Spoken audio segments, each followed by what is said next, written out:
Imagine having 4 AI assistants instead of one. Each has a different job, and they work together just like a real team. That's called A2A, or agent-to-agent communication. Instead of asking one AI to do everything, you have multiple AI agents that specialize in different tasks.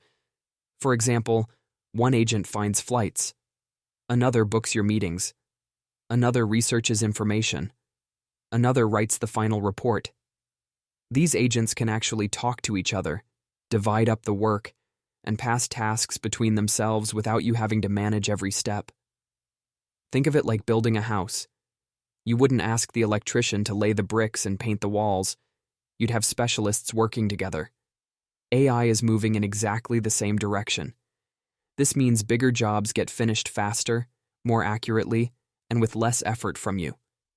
Instead of giving 10 separate prompts, you simply give one goal. The AI team works out who should do what. The key takeaway is simple. A2A turns one AI assistant into an entire team of AI specialists working together to get the job done.